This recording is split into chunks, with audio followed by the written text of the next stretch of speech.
Goeiedag, mijn naam is Evan, ik ben migratieprocureur hier in Amerika en ik wil jou helpen om de migratiewet te verstaan. Nou, eerst baie dankie voor allemaal wat vertel mij mijn Afrikaans is baie goed. Omdat mijn Afrikaans is niet baie goed nie. Mijn Afrikaans is kak. Nou, ik probeer elke dag te worden beter met mijn Afrikaans. So dankie.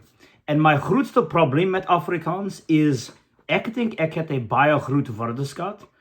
Omdat elke dag ik het memoriseer meer woordeskat. En ik probeer te lezen boeken in Afrikaans. En ik denk ik kan het een gesprek met jou. Maar wanneer andere mensen het een gesprek met mij, ik kan niet verstaan wat hulle gesê nie. And I try, but every day I try and watch like Afrikaans nieuws, but I have difficulty understanding. So that's where I am in my Afrikaans journey. Just wanted to give you an update. But I know that's not what y'all are here for.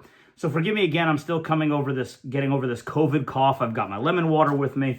I've got coffee too, as many of you have told me to do, but it doesn't seem to be going away. And my wife, who's a PA, said that it could take weeks, so you just got to bear with me. Now, all that being said, today's update is very important, but please remember to like, subscribe, share. If you're not a member of the channel, consider becoming a member. Remember that anything you contribute towards this channel is directly to me. It's not any one of my other careers. This is simply Professor G's channel. So you're supporting me in my mission to help bring Afrikaner refugees and Afrikaner asylum seekers information and news as it becomes available, and my analysis of what's going on. So consider that if you haven't become a member or subscribed already. But today I want to discuss something that continues to come up. This concept of, have I been rejected? Have I been denied? I'm getting this question like daily. Like every other comment is, I haven't received a call since my interview or since this date, or I submitted my statement of interest at this time and I've never gotten a call. Have I been rejected? Have I been denied?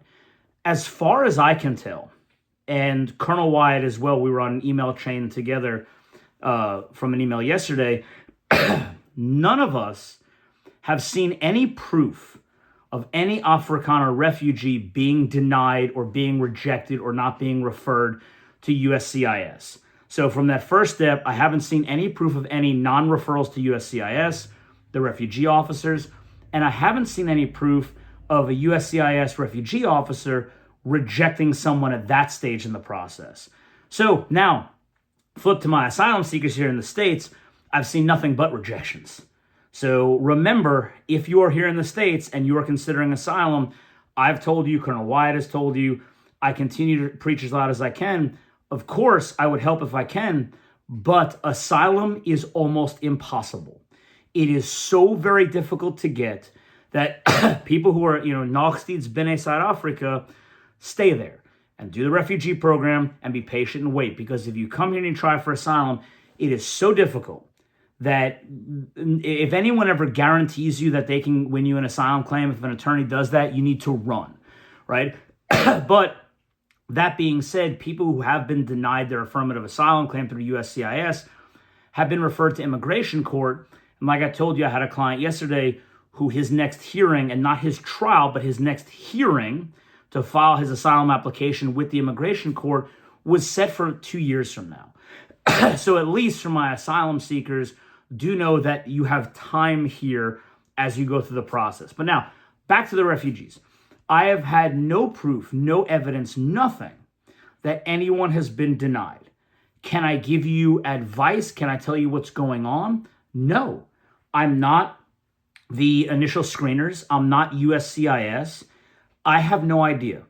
But I will tell you that from a professional perspective, it would be highly irregular for you to not receive some kind of documentation that you have either not been referred or that you have been denied by USCIS.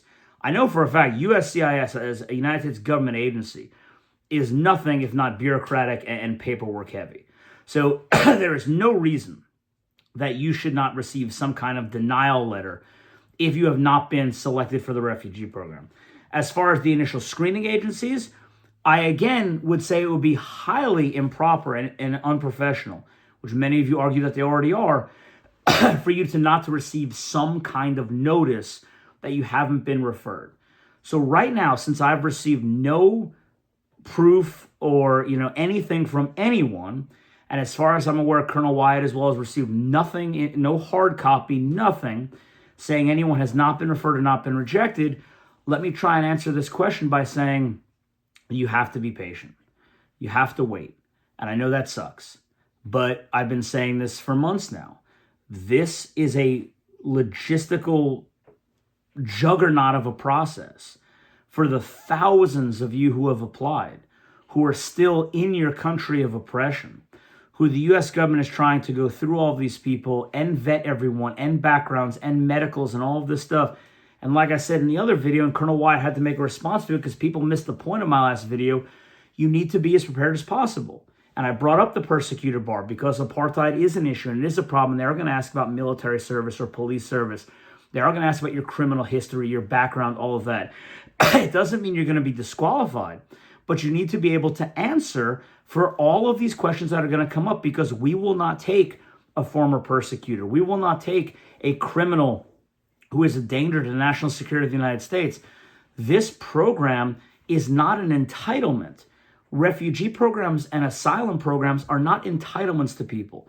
Our country is opening its doors to help you flee persecution. So however much of a pain in the ASS it is, you must be prepared to answer for all of these things. A very heavy background check, medical exams, all of this stuff. So know that. But as far as, what you have to do now, you simply have to wait. I can't explain the rhyme or reason why some people are getting called before others. I can't give you an answer. I'm not the government. I don't know how they're doing this, how they're picking, how they're choosing. All I can say is for your particular case, you have to wait and be patient. Because again, at the will of the executive of the United States, President Trump, no, I don't think he'll do this. 100% I don't think he will. But he could decide tomorrow to shut a program down, as he shut down all refugee programs, one of his first executive orders back in January. So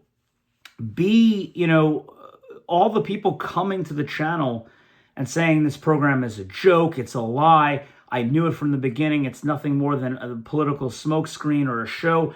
There are refugees already here. There are people going through the process.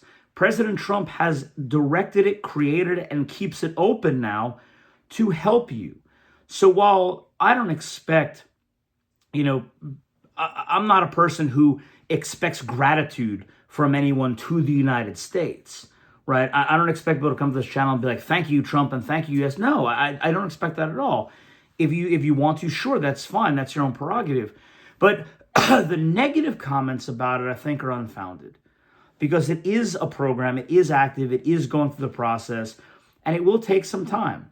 So if you haven't been called, while I understand that need to get negative, or that overwhelming, like oppressive feeling because of how bad things are, inside Africa right now, I get that. But again, take a step back, consolidate, reorganize, try and suppress those feelings, because toxic feelings, and I'm not a counselor, I'm not anything like that, but I will tell you, dealing with law students and the things I've gone through in my life, which are nothing compared to the persecution and oppression y'all are feeling inside Africa. But I was always told and taught, negative feelings, those negative attitudes, they become corrosive, and they'll beat you down to the point where if and when you are finally called, you're in such a headspace where maybe you don't articulate your past or future persecution fears well enough. Maybe you don't prepare well enough. Maybe you come off with an attitude where an initial screener or a USCIS officer seems to think there's a problem. So that negative attitude, I really think you have to try your best. And I know it's very difficult, but try your best to suppress that. Again, this channel exists. If you want to vent. If you do want to say Trump is a liar, you can comment whatever you want. I will comment back to some of the more absurd comments. I do think some of these are bots who are trying to cause division in the Afrikaner community and between Amerikaners and Afrikaners. But this is your safe space to vent about the program if you want. But I don't think that's a good thing. So to answer this question, to circle all back around, Have you been rejected? Have you been denied? No, there's no proof of that. Is it a pain to wait? Sure. But is the benefit, is the outcome of what waiting might do worth the time for you to be able to come here and be free from persecution in South Africa? I believe so. So take those two, weigh them together, and just be patient and wait. And again, it's easy to say from my contour here in America, but it's the only advice that I can give you at this point. So that's today's update. Remember to like, subscribe, share, and I'll see you for the next video.